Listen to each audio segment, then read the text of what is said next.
Yeah, I've been working a lot. I haven't slept very much lately, so I tend to get a little paled out. This is if this is if Damon doesn't eat. If Damon doesn't feed. This is what happens to him. I think a good bit of what he does is out of loneliness. I mean, I think we do some strange things out of loneliness and anger, and I think the mix of the two creates a very dangerous scenario.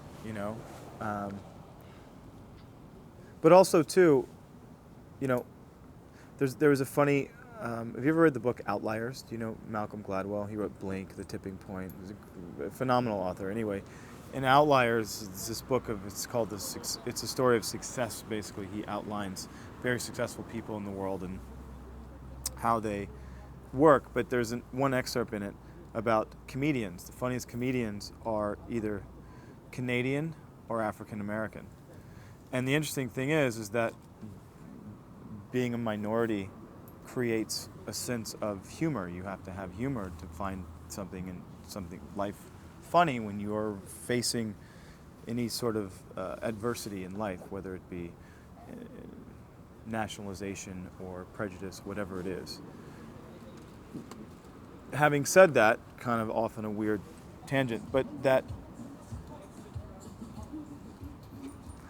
having said that, Damon is humorous. He finds humor in things because he is very angry and very lonely, and which makes him funny at times. And so I think that there's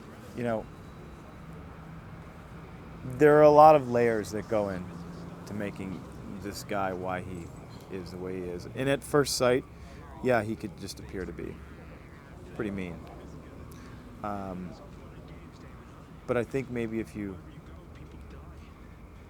dive in a little bit, you might find some justification somewhere. Stefan did do something to him many years ago, and it had to have been something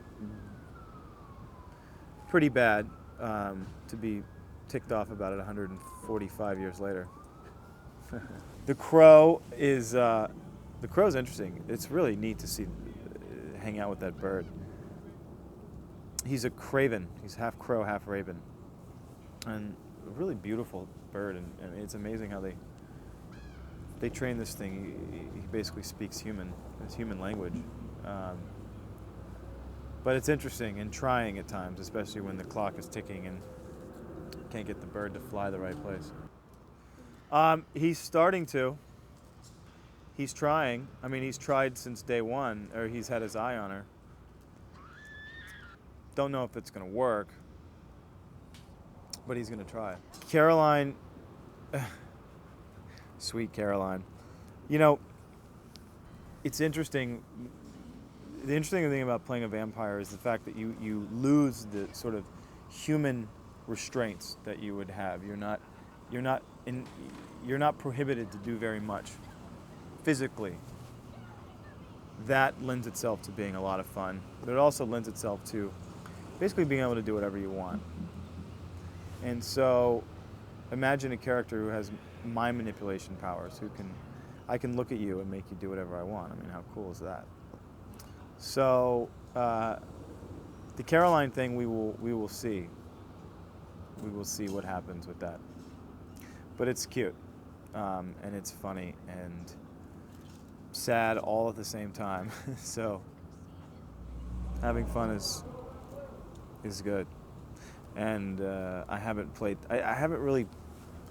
those people very often, and it's great to not have to take yourself so seriously.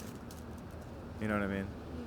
Having fun is, even if you're being cruel sometimes, having fun is always great.